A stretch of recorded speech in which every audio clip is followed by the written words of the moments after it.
기도에 대한 성경의 가르침을 따라가다 보면 오랫동안 우리가 배워왔던 한 가지 말이 있습니다. 그게 뭐냐면 기도하면 다 된다. 기도 열심히 하면 반드시 이루어진다. 기도는 모든 것을 이룰 수 있는 능력이다. 기도하지 않고서는 아니 된다. 그런 분명한 신앙관이 저와 여러분의 삶 가운데 분명히 자리하고 있습니다. 저 역시도 이 말을 믿기 때문에 기도하지 않고서는 안 됨을 잘 알고 있습니다. 그래서 어떻게든 기도하려고 하고 제 마음의 소원을 하나님께 아뢰려고 합니다. 그런데 이 말을 잘못 이해하다 보면 이런 오해를 할 수가 있어요. 뭐냐? 기도를 요술램프라고 생각하는 겁니다. 내가 원하는 바를 이야기하면 진이가 나타나서 내가 원하고 필요한 것들을 다 채워주는 그런 시스템을 기도의 시스템으로 이해하고, 더 나아가 하나님이 우리에게 진이와 같은 모습으로 계시는 분이다, 그렇게 오해하게 만드는 위험도 있음을 부인할 수 없습니다. 내가 무엇을 말하고 내가 무엇을 바라고 내가 무엇을 기도하기만 하면 하나님은 한 걸음에 달려나와 내가 주문한 모든 것들을 해결해 주는 그런 모습. 사실 성경에서는 이런 모습을 보기도 하지만 성경이 이야기하고 있는 기도의 모습은 실제적으로 이런 것이 아닙니다. 그러면 기도는 어떤 것일까요? 저는 7월 한 달 방학 기간 동안 우리에게 주신 하프타임의 시간 가운데 기도가 도대체 무엇인지를 말씀을 통해서 잠시 살펴보고, 이번 방학 기간 동안 하나님께서 우리에게 주시는 기도의 진정한 의미와 기도의 영성이 우리 교회 안에 장착되고 안착될 수 있는 그런 시간이 되기를 소망하며 은혜를 나누어 보려고 합니다. 먼저 기도에 대하여 우리가 살펴봐야 될 본문의 내용은 오늘 에스겔서 말씀 36장의 본문입니다. 하나님을 향한 이스라엘의 패역과 반역 앞에서 하나님은 이스라엘 백성들을 향하여 분명한 징계를 선언하시고 그것을 이루어 가셨어요. 불순종한 이스라엘 백성들에 대하여 그의 삶을, 그의 땅을 황폐하게 만드신 분이 하나님이심을 당당하게 선언하고 있습니다. 어떤 의미에선 에스겔서 전체에서 이스라엘 백성은 더 큰 징계를 받아도 할 말이 없는 상황인데, 그런 이스라엘을 향하여 하나님께서 어떤 말씀을 오늘 본문 가운데 말씀하고 있는 줄 아십니까? 이전에는 황폐했던 그 땅, 하나님께 불순종하여 황폐해진 그 땅에 이제 사람이 거주할 거다. 그리고 무너진 것들이 건축되어지는데 어떤 모습으로 건축되어지느냐? 에덴 동산 같아질 것이다. 그렇게 말하며 오늘 본문 36절에 하나님이 이렇게 말씀하십니다. 너희 사방에 남은 이방 사람이 나 여호와가 무너진 곳을 건축하며 황폐한 자리에 심은 줄을 알리라. 나 여호와가 뭐 했으니? 말하였으니 이루리라. 그렇게 말씀해 주고 있습니다. 하나님을 향하여 반역을, 패역을, 불순종을 밥 먹듯 했던 이스라엘을 그렇게 징계하시더니 갑자기 하나님께서는 뭘 말씀하시는 거예요? 회복해 주시겠다. 에덴 동산같이 너희에게 놀라운 복을 허락해 줄 것이다. 무너진 것을 다시 세우고 너에게 복의 복을 주시겠다. 그렇게 선언해 주십니다. 사실 놀라운 일이에요. 왜냐하면 이스라엘 백성이 하나님 앞에 특별히 뭐 한 게 없었습니다. 하나님 앞에 뭔가 대단한 것을 해서 회복의 약속을 받은 것이 아니에요. 그저 하나님은 하나님의 사랑과 긍휼을 통하여 자기 백성을 향하여 복을 선언해 주셨고, 그리고 이 복은 오로지 이스라엘은 한 것도 아무것도 없이 하나님 스스로가 다 이룬 것임을 선언해 주셨습니다. 그리고 나서 하나님이 무슨 말씀을 하시냐? 오늘 저와 여러분들이 주목해야 될 핵심 구절이 37절이에요. 37절에 무슨 말씀을 이어가시냐면, 회개도 하지 않고 돌아오지도 않는 이스라엘에게 복을 선언하신, 일방적으로 복을 선언하신 그 하나님께서 이렇게 말씀하시죠. 주 여호와께서 이같이 말씀하셨느니라. 그래도 이스라엘 족속이 이같이 자기들에게 이루어 주기를 내게 구하여야 할지라. 내가 그들의 수요를 양떼같이 많아지게 하되라고 기록해 두고 있습니다. 그래도 이스라엘 족속이 뭐 해야 된다고요? 이같이 자기들에게 이루어 주기를 하나님께 구해야 한다 말씀해주고 있습니다. 복은 내가 주신 것이다 그렇게 말씀하시는 하나님께서 이스라엘 백성에게 요구하는 것이 하나 있다는 거예요. 그게 뭐예요? 이같이 자기에게 이루어 줄 것을 하나님께 간구해야 된다, 요구해야 된다 그렇게 말씀해주고 있어요. 이스라엘의 상태와 태도와 상관없이 언약과 사랑의 근거에서 복을 주시기로 약속해 주신 하나님이 한 가지 그래도 너희가 해야 될 건 있어.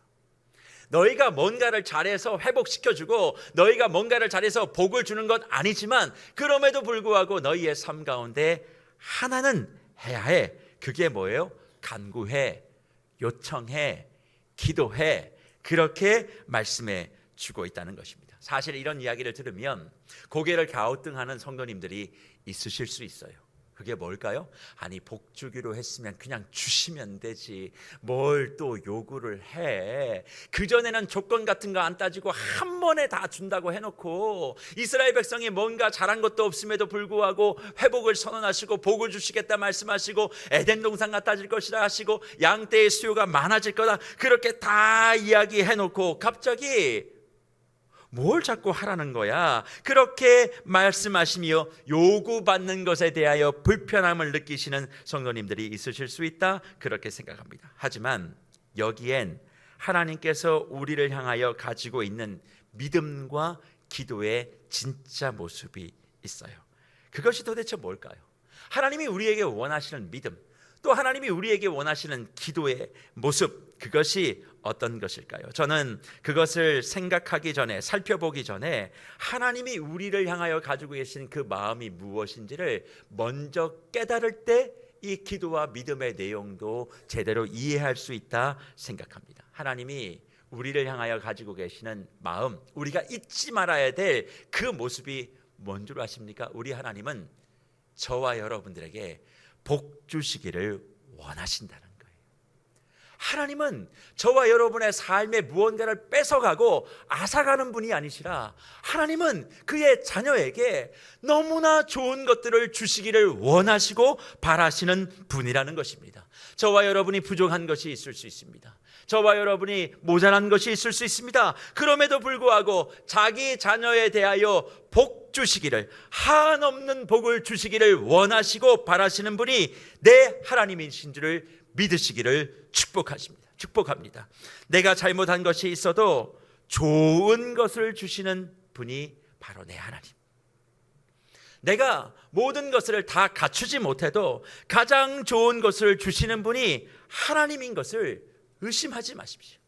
내가 지금 서 있는 자리마다 힘들고 어려운 일들이 만 가지가 있다 할지라도 우리가 잊지 말아야 될 것은 뭐예요? 하나님은 내 삶에 좋은 걸 주시는 분이라는 거예요. 그거를 의심하지 않고 믿는 사람만이 뭐 할 수 있어요? 기도의 자리에 나올 수 있습니다. 하나님은 좋은 것을 주시는 분이라는 것을 확신하는 사람만이 기도의 자리에 나올 수 있으니 주님은 우리에게 뭐 하라 하시는 거예요? 나 너희의 조건 상관없이 복 주는 존재야.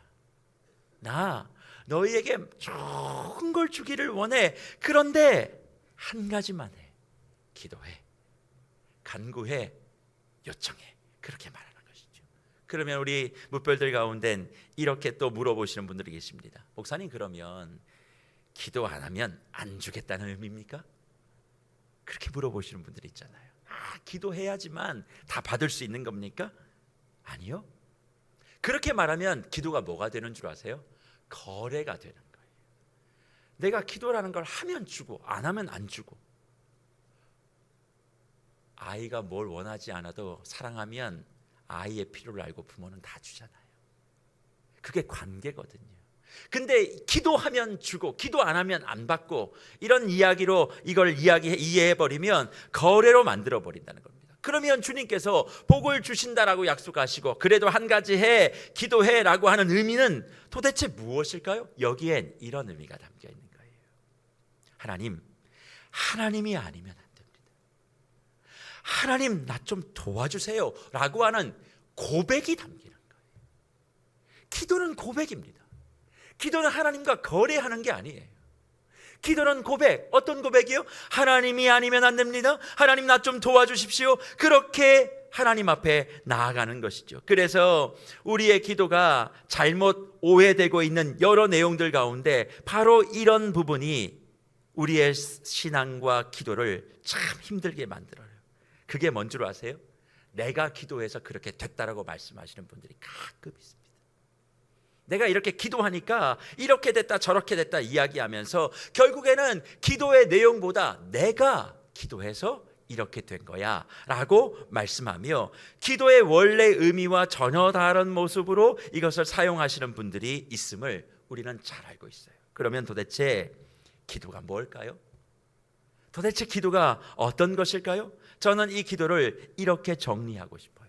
항복 선언이라고 말이죠. 하나님을 향한 항복을 선언하는 것이 기도라고 생각합니다. 철저하고 처절한 항복을 하나님 앞에 드리는 것이기 때문에 항복한다고 해도 그 항복을 받아들이는 쪽에서 그것을 받아들여야 그것이 이루어지는 것이지, 나 그거 받을 수 없어, 너 내가 죽일 거야, 나 그거 정리할 거야, 그렇게 이야기하면 답이 없는 것 아니겠습니까? 그런 차원에서 내가 항복을 했다고 해가지고 이렇게 했으니까 잘했다, 저렇게 했으니까 잘했다, 이런 것은 존재할 수가 없다라는 거예요. 그래서 기도를 방해하는 가장 강력한 요소가 저와 여러분에게 있는데 그게 뭔 줄 아십니까? 자존심이에요. 자존심이에요. 내 위치와 처지와 상관없이 남아있는 자존심이에요. 자기 백성에게 이렇게 복 주시기로 했으면 주면 되는 거지 꼭 이렇게까지 해야 해? 그냥 알아서 주시면 되지. 꼭 이렇게까지 해야 되는 건가? 이렇게까지 하면 안 준다는 거야? 그럼 안 받아도 된다. 그리고 또 이렇게까지 했는데 주는 건 또 왜 이 모양이야? 그렇게 이야기하며 하나님께 이런저런 마음을 토로해내는 것, 거기에 뭐가 있는 거예요? 자존심, 꺾이지 않는 자존심. 그러니까 하나님 앞에 온전한 항복을 선언하지 못하기 때문에 저와 여러분들이 어디 자리에 가지 못해요? 기도의 자리에 나가지 못하는 거예요. 그리고 기도의 자리에 나가서도 하나님이 우리에게 유일하게 원하시는 그 조건 하나조차도 수행하지 못한다는 것입니다. 복을 주시기로 약속하셨고 그저 우리는 하나님 앞에 하나님이 아니면 안 됩니다, 하나님만이 하실 수 있습니다라고 하는 이 항복의 선언, 이것만 주님 앞에 올려드리면 되는데 그걸 하지 못하니까 기도하지도 않고, 기도를 통해서 하나님이 일하셨음에도 불구하고 내가 기도해서 그렇게 됐다, 이렇게 해결이 됐다, 그렇게 자랑하는 이들이 너무나 많다는 거예요. 사실 기도가 항복의 선언이라면 자랑할 것이 우리는 없어요. 항복을 선언한 사람이 무슨 자랑거리가 있습니까? 내가 잘한 게 있어야 자랑을 하지요. 오히려 하나님께서 모든 것을 다 주셨기 때문에 그분을 이야기하고 그분을 뽐내야 되는데 이상하게 우리는 기도 많이 한 것, 내가 기도한 것, 그것을 자랑하는 경우가 얼마나 많은지 모릅니다. 그러니 복의 근원 되시고 복을 주시겠다 약속하신 하나님이 기도하라고 하신 것은 기도의 행위를 통하여 기도 자체가 뭔가 능력이 돼서 우리의 삶에 은혜와 능력을 베풀어 주시는 것이 아니라 그것은 오직 하나님의 자녀에게만 주시는 복은 하나님만이 주실 수 있다, 하나님만이 그것을 하실 수 있다라고 하는 명백한 증거가 기도이기 때문에 하나님은 우리에게 그것을 요청하시는 거예요. 더 쉽게 말하면 이게 하나님이 하셨음을 확증하는 것이 뭐밖에 없어요? 기도밖에 없다. 하나님이 하셨다라고 하는 확실한 증거가 기도를 통해서만 나타날 수 있으니까 저와 여러분의 삶에 하나님이 기도를 요청하는 거예요. 그러니까 복을 달라고 요구한다고 복을 주는 게 아닙니다. 하나님은 저와 여러분에게 복 줄 준비가 이미 맞춰졌어요. 아니, 여러분이 구하지 않아도 하나님은 이미 저와 여러분의 삶 가운데 가장 적합한 복을 이미 예비하고 계시는 거예요. 근데 왜 기도해요? 기도를 통해서 이게 너에게 주어진 게 네가 잘해서가 아니야, 네가 잘나서가 아니야, 하나님이 주신 거야 라고 하는 것을 명확하게 확증하고자 저와 여러분의 삶에 기도를 요청하고 계시는 것입니다. 그래서 기도는 그 자체가 자랑이 될 수가 없어요. 기도는 그래서 우리의 신앙과 수준과 깊이를 논하는 도구가 될 수 없습니다. 내가 기도를 얼마나 했고 이번 일이 어떻게 기도해서 된 것이라 그렇게 말할 수가 없다라는 것입니다. 하지만 이렇게 말씀드려도 이렇게 질문하시는 분들이 분명히 또 계실 겁니다. 목사님, 그래도 기도 많이 해야 능력이 생기죠. 기도 많이 해야 되는 것 아닙니까? 성경에도 보십시오. 기도 외에 이런 종류가 나오지 않는다 말씀하고 있지 않습니까? 기도는 힘입니다. 기도는 하면 할수록 능력이 생겨나는 것을 성경이 지지하고 있는데, 오늘 본 목사님의 말씀을 가만히 듣자 보니까 조금 그것과 결이 다른 말씀을 하는 것 같아서 마음이 불편합니다 라고 생각하시는 분들이 분명히 계실 거예요. 네, 맞습니다. 저도 기도의 능력을 믿어요. 그러니 시간이 날 때마다 기도하려고 하고 기도의 마음의 소원을 담아서 하나님, 내 기도를 좀 받아주십시오. 그렇게 주님 앞에 올려드리는 그 기도가 반드시 하나님께 상달되어 응답의 열매로 맺어질 것을 조금도 부인하지 않습니다. 기도 자체가 가지고 있는 힘을 신뢰하기에 저도 기도하며 주님 앞에 엎드려져 있는 것이죠. 하지만 기도 그 자체가 능력이 아니라는 것은 기억하셔야 돼요. 기도는요, 항복이에요. 능력은 어디서 나오냐? 내 기도에서 나오는 것이 아니라 하나님으로부터 나옵니다. 그러니 내 기도가 화려하지 않고, 내 기도가 문맥이 맞지 않고, 내 기도가 이래저래 막힘이 있어도 그 마음속에 주님, 이 일을 하실 수 있는 분은 하나님밖에 없습니다. 온전한 항복을 선언하는 사람에겐 하나님이 예비하신 복을 누리는 것이고, 기도가 화려하고 유수하고 앞뒤가 딱딱 맞고 쓰는 단어가 너무나 휘황찬란해도 그 안에 하나님을 향한 항복의 선언이 없는 사람에게는 하나님이 약속하신 그 복과 응답을 누릴 수 없다는 것을 기억하셔야 돼요. 왜? 기도 자체가 능력이 아니라 능력은 하나님이기 때문에 그런 것이. 그럼에도 불구하고 목사님, 기도 외에는 이런 종류가 나오지 않는다 했으니 우리 시를 얻든지 때를 얻든지 못 얻든지 기도 열심히 하면 응답받는 것 아닙니까? 끝까지 그 말씀을 또 붙드시는 분들이 있으실 것 같아서 기도 외에는 이런 종류가 나가지 않는다는 그 말씀을 잠깐 한번 살펴보면 어떨까 생각합니다. 주 안에 사랑하는 무별 여러분, 기도 외에는 이런 종류가 나오지 않는다는 말씀이 어디에 등장하는 말씀이십니까? 마가복음에 등장합니다. 마가복음 9장이죠. 변화산 사건에 예수님께서 제자들을 데리고 올라가서 변화되어지는 모습을 보여주며 놀라운 은혜의 시간을 가질 때 변화산 아래 제자들에게는 어떤 일들이 있습니까? 귀신 들린 아들을 데리고는 아버지가 찾아옵니다. 그리고 내 아들을 귀신을 좀 고쳐달라고 그렇게 이야기를 합니다. 간청을 합니다. 그런데 제자들이 뭐 하지 못합니까? 귀신을 쫓아내지 못하고 그 아이를 고치지 못합니다. 변화산의 그 놀라운 능력을 체험했던 예수님, 변화산 아래로 내려오셔서 그 상황을 목격하시고 내려오시자마자 그 아이를 치유하시고 귀신을 내쫓으십니다. 이것을 봤던 제자들이 예수님께 물어봅니다. 예수님, 왜 우리에게는 이런 능력이 나오지 않습니까? 그러니 주님께서 뭐라고 답하십니까? 마가복음 9장 29절에 이와 같이 말씀하십니다. 이르시되 기도 외에 다른 것으로는 이런 종류가 나갈 수 없느니라, 그렇게 말씀하셨어요. 기도 외에 다른 것으로는 이런 종류가 나갈 수가 없다, 그렇게 말씀하고 계신 거죠. 그러니까 예수님도 그 아이의 질병을 고치고 귀신을 쫓았을 때 뭐 하신 거예요? 기도하신 겁니다. 기도하셨어요. 그러니까 기도 외에 이런 종류가 나갈 수 없다 말씀한 것 아니겠습니까? 그런데 문제는 뭐예요? 기도가 항복의 선언이라는 관점을 가지고 이 말씀을 다시 보면 이 말씀은 이렇게 해독될 수 있다는 거예요.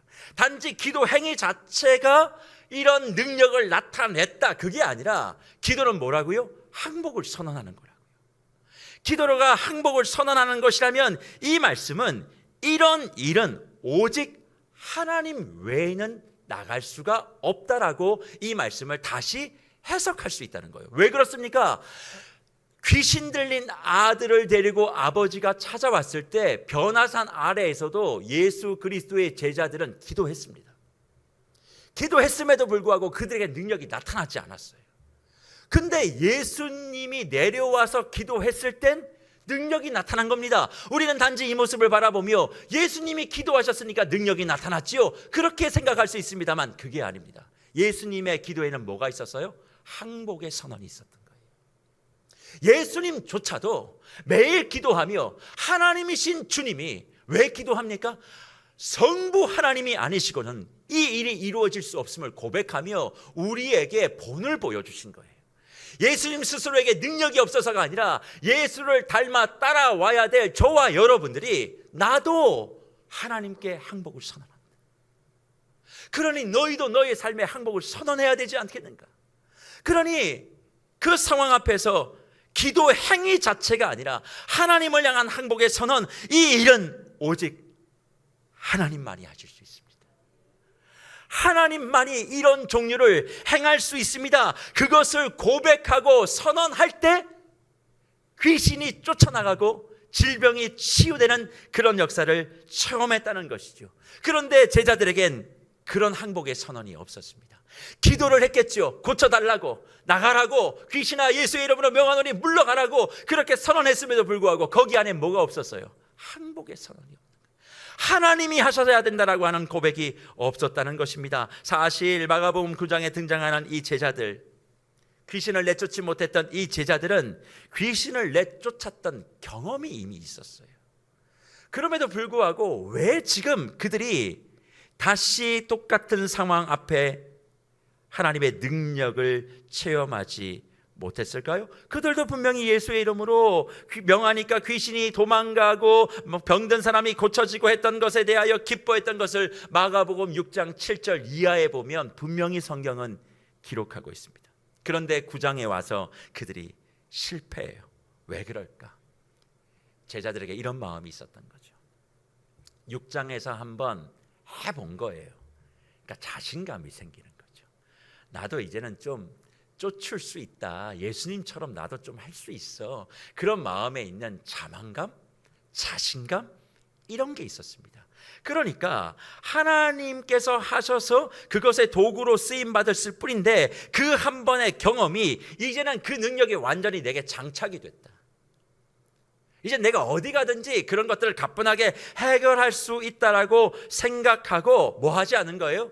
하나님을 전적으로 의존하거나 하나님을 향한 절대적인 항복을 선언하지 않은 것입니다. 그러니까 기도해도 뭐가 나타나지 않아요?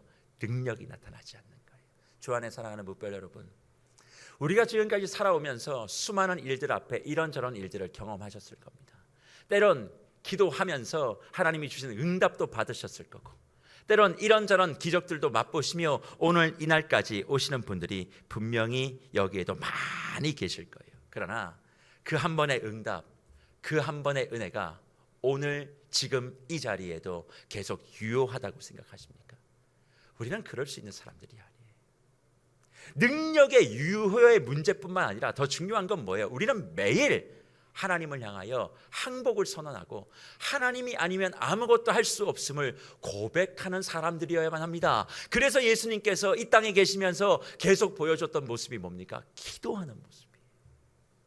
기도 자체의 능력보다는 기도를 통하여 뭘 고백하는 거예요? 하나님이 아니면 하실 수가 없습니다.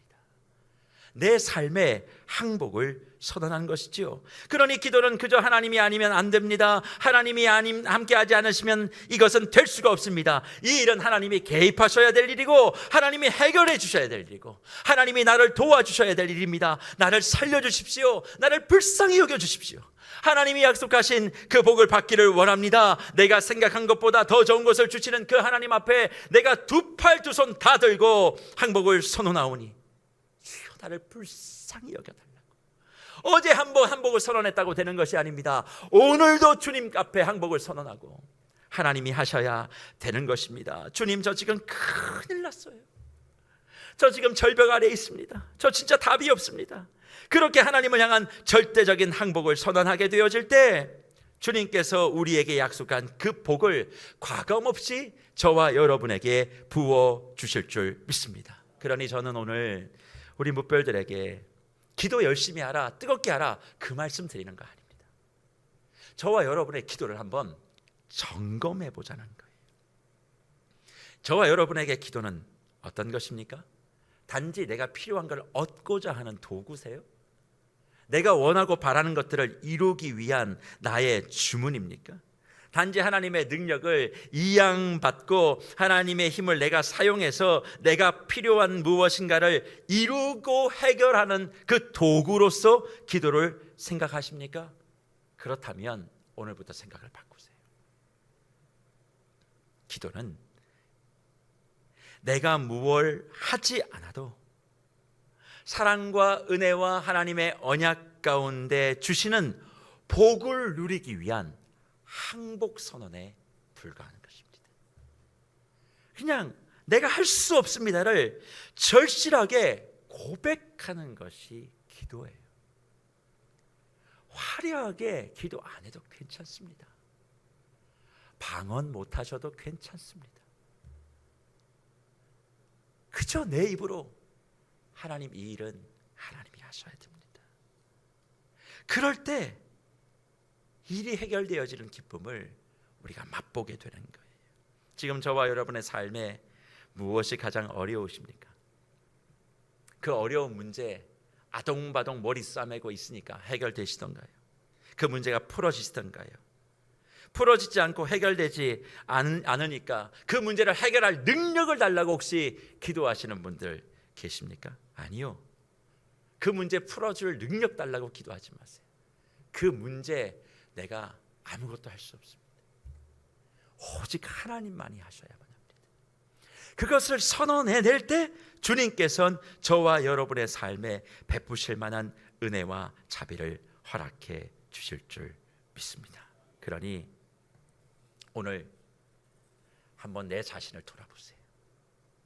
기도한다고 하지만 제자들과 같이 내가 할 수 있는 뭔가가 있다고 생각해서 포기하지 않는 영역이 있다면 어떤 영역이 있으세요?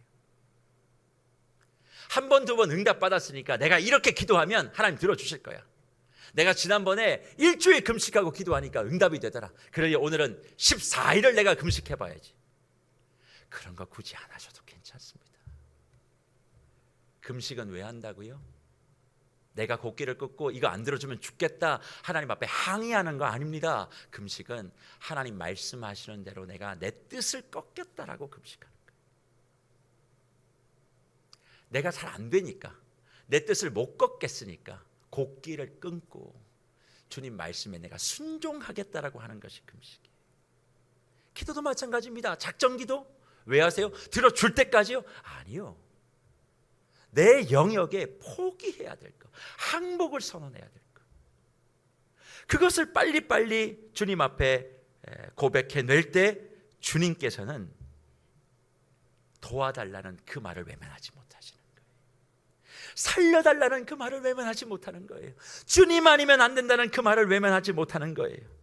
그러니 주님을 향하여 절대 항복, 백기투항을 가지고 주님 앞에 서는 그 사람에게 하나님이 약속하신 그 은혜와 복을 허락해 주실 줄 믿습니다. 그래서 저는 오늘 기도에 대한 내용을 처음 시작하며 이렇게 꼭 정리해 보고 싶어요. 적용해 보고 싶어요. 하나님께서 복을 주시겠다 약속하시고 그 복을 누릴 수 있는 사람에게 주시는 두 가지의 깃발이 있어야 된다고 저는 생각합니다. 그 첫 번째 깃발은 뭔 줄 아세요? 하나님의 그 복을 누릴 수 있는 사람이 손에 쥐어야 될 첫 번째 깃발, 저는 그것이 감사의 깃발이라고 생각해요. 왜 감사의 깃발이에요? 오늘 에스겔서에 말씀하신 내용이 무엇입니까? 이스라엘이 뭐 하지 않아도 뭐 주시기를, 복 주시기를 약속하신 분이 하나님이십니다. 그러니 그 하나님 앞에 내가 감사의 깃발을 드는 거예요.